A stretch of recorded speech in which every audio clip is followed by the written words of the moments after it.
আজকের দিনটা আমাদের জন্য খুবই বিশেষ পবিত্র একটি দিন। আজ অক্ষয় তৃতীয়া। এই শুভ দিনে আমরা এসেছি নবদ্বীপে আমাদের প্রিয় বলদেব মন্দিরে।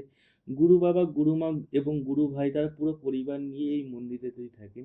গুরু বাবা, গুরুমা, গুরু ভাইয়ের কাছ থেকে ও তার পুরো পরিবারের কাছ থেকে আশীর্বাদ নিতে পেরে আমাদের মনটা ভরে গেল। এই দিনটি যেন আমাদের জীবনে নতুন শক্তি আর শান্তি এনে দিল। সকালের পূজা থেকে শুরু করে সারাদিনের প্রতিটা মুহূর্ত ছিল ভক্তি আর আনন্দে ভরা। নবদ্বীপের এই পবিত্র পরিবেশে মন্দিরের ঘণ্টার ধ্বনি আর সবার ভালোবাসা সব মিলিয়ে আজকের দিনটা সত্যি স্মরণীয় হয়ে থাকবে আমার। আজ আমরা শুধু আশীর্বাদ নিলাম তাই নয়, আমাদের জীবনের পথে এগিয়ে যাওয়ার জন্য নতুন আশা আর শক্তিও পেলাম। সবাইকে জানাই অক্ষয় তৃতীয়ার অনেক শুভেচ্ছা। ভগবানের কৃপা সবার জীবনে সুখ, শান্তি ও সমৃদ্ধি নিয়ে আসুক।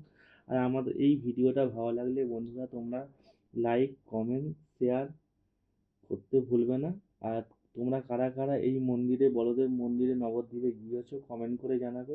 যদি আমার ভিডিও ভালো লাগে লাইক, কমেন্ট, শেয়ার ও ফলো করতে ভুলো না। আর যদি না করো তাহলে আর কি করা যাবে। ঠিক আছে, সবাই মিলে কমেন্ট করো জয় বলদেব বাবা। তো হর হর মহাদেব, সবাই ভালো থাকবে, সুস্থ থাকবে। জয় নিতাই, হরে কৃষ্ণ।